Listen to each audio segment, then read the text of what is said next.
kachisi dukana keessa kophaa kiyyan sitti hafu beeku yaa jireenya yaa lubbuutti yaa situ jiruuti yaa si malee hin jiru abdiin kiyyaa si malee waan nagahu jiru ati saa malee hin jiratu addunyaa haa lubbuutti yaa situ jiruuti yaa si malee hin jiru abdiin kiyyaa an si malee waan nagahu jiru ati saa malee hin jiratu addunyaa situ ifanalate Madukana siti wame si malee beeku gata keessa dukana keessa nabasanu uko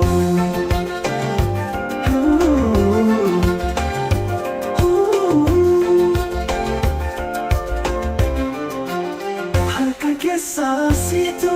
ifanalate Kuya dukana siti wame si malee beeku gata keessa dukana keessa nabasanu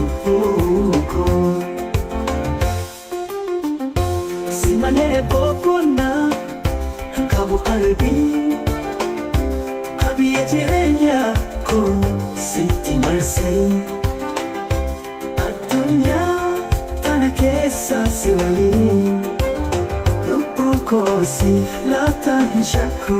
jireenyi yaa lubbuutti yaa situ jiruuti yaa si malee hin jiru abdiin kiyyaa addunyaa tana keessa si waliin Sif lata shakku jireenyi yaa lubbuutti yaa situ jiruuti yaa si malee hin jiru abdiin kiyyaa si malee waan nagahu jiru atis naa malee hin jiratu